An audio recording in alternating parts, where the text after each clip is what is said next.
Good morning. So I'm going to tell y'all a story, right? But as I'm telling you a story, I'm going to use this Peter Roth stuff again because I watched a video that said use more, okay? I didn't do any more videos yesterday because it didn't I didn't see anything, but I felt it on my face. So that's a good thing. But anyway, so some of y'all know that I have a child that I gave up when I was 14 because I was assaulted by 7 dudes, okay? And I also have a child that is 26 that I raised. But anyway, so some of y'all also know that I'm bipolar, except that I haven't had a manic episode except like once in 8 years, right? Because I'm a firm believer if your environment changes you, you change your environment, okay?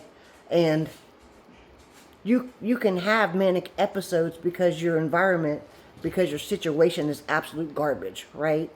But if you change things, then you don't always need medicine. I don't take anything. So anyway, when I started making these videos, I didn't tell my son, my youngest son, about him. Because what for? Originally they were meant for my daughter. And then my brother had called him. And he was upset. And he was upset because I had told what had happened when I was 11. I said that my brother had, I don't know how you can say it, so I don't get muted or whatever, but had assaulted me when I was 11, right? And so he called my son, and he was like, "Oh, people are going to be mad at me. People are going to come to my house." Like, who cares about me? I mean, I'm important, but I'm just saying, like, the world's going to care that much. And he's like, "I'll have a job." And so my son calls me, and he's like, he has a job, he has this, that, and the third. Well, first of all, that's not my fault. That don't have anything to do with me. It happened. So I'm not taking it down. So anyway, during that conversation, my youngest son kind of went off on me, and I didn't really think about it until this past weekend. He was like, my oldest son, he said, "You're the reason that he is the way he's so jacked up in his mind, and you're the reason that he's this, and you're the reason that he's that, and you're mental," and just all of these things. And I was like, man. But I could tell that all of it came from my brother. Like, they were definitely words that him and my brother had just talked about. You could tell. It was very plain. But my brother can never go against my mom. He even though him and I have had many, many conversations about my mom and about her being a narcissist, he can't go against her. One, he's a narcissist himself. Two, he needs her. He without him, she will take some stuff away from him. And so that's a financial manipulation, right? Okay, so anyway, so I talked to my son one other time after that, and that's when I had told him some stuff that had happened a couple years ago that I was honest with him about, that I had held on to for a while because I just didn't want to do it until my mom and my brother tried to call my husband, or did call my husband, and somebody else, and tried to trash me. Okay, so fast forward. So my oldest son has an issue with smugs, rugs, however you say it. Okay, he called me a few years ago, and he was like, "Tell me about addiction." And I was like, man, crap.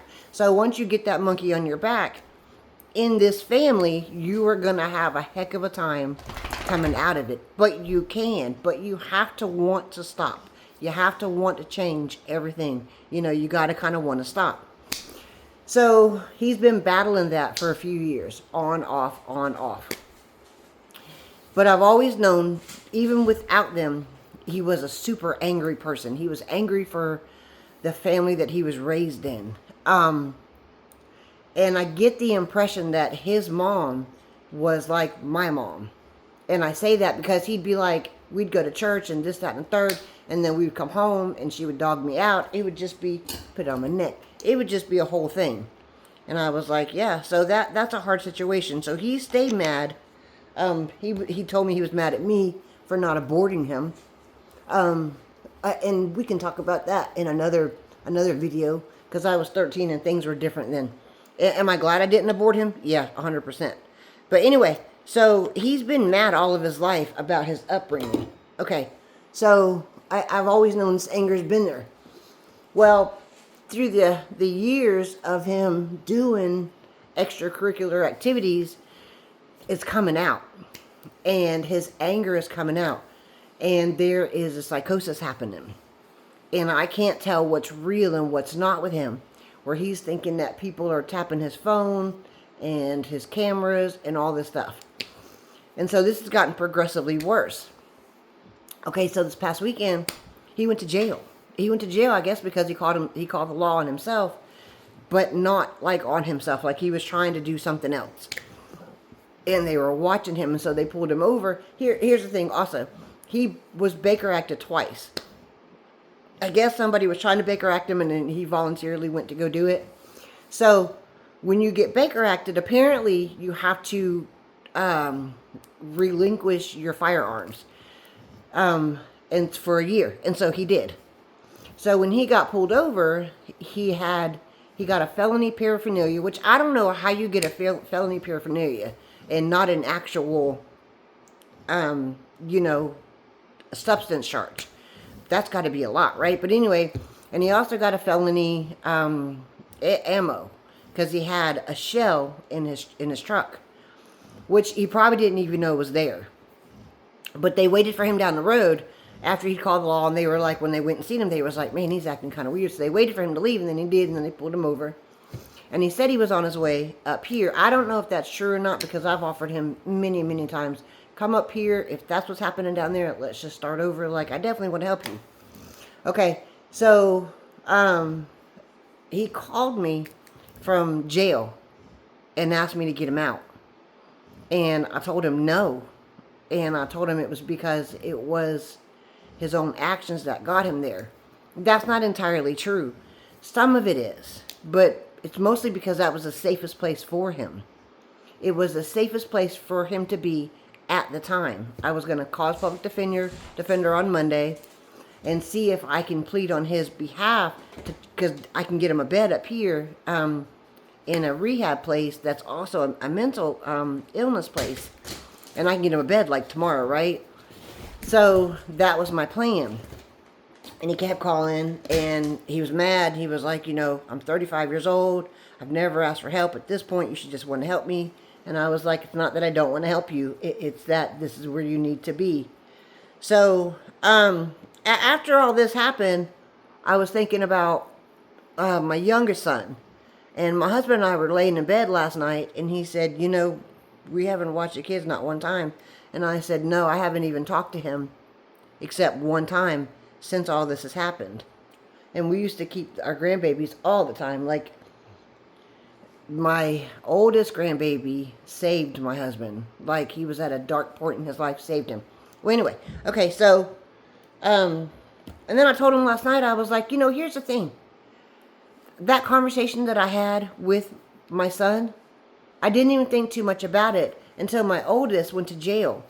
And then it all kind of hit me like, so you blame me for the stuff that he is doing? I know that mental illness can trickle down. However, I don't believe that I was born bipolar. You don't get assaulted by 7 dudes, assaulted by your dad, assaulted by your brother, get beat up, be raised by a narcissistic mother, and you come out all hunky-dory, like you come out unscathed. That's not normally how it happens. Normally, some things happen. But I accept that about myself. And I took a lot of medicines for a very, very long time until I got myself right, until I changed my whole entire environment. So, but it's not from him. There's narcissistic people in our family. He's been very, very close with my brother.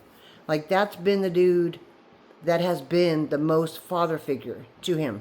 Because his dad is actually in prison for attempted, like he did it, a woman 3 times in the head in the front, in the back, inside, and in the front. She lived, so he'll be there forever. So my brother has been the closest thing to a dad that he's ever had.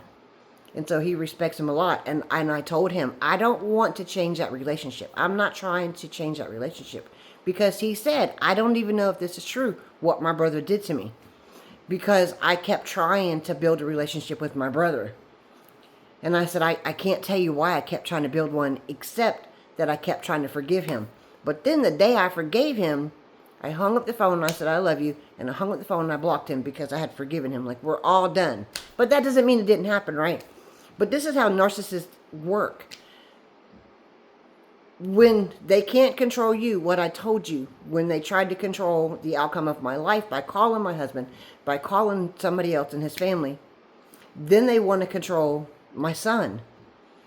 And they want to feed him a bunch of garbage. And because we don't have the best track record, because he thinks, nope, because I put people ahead of him. I put Todd ahead of him. Because I put people ahead of him, my son doesn't see me as the best mom. Rightfully so. So I'll spend my life making it up to him. But don't let people make you think that you are responsible for somebody else, because you're not. This is your life. This is your life. And I have to hope that one day that he sees, the reality and the narcissism that's been hanging over this family.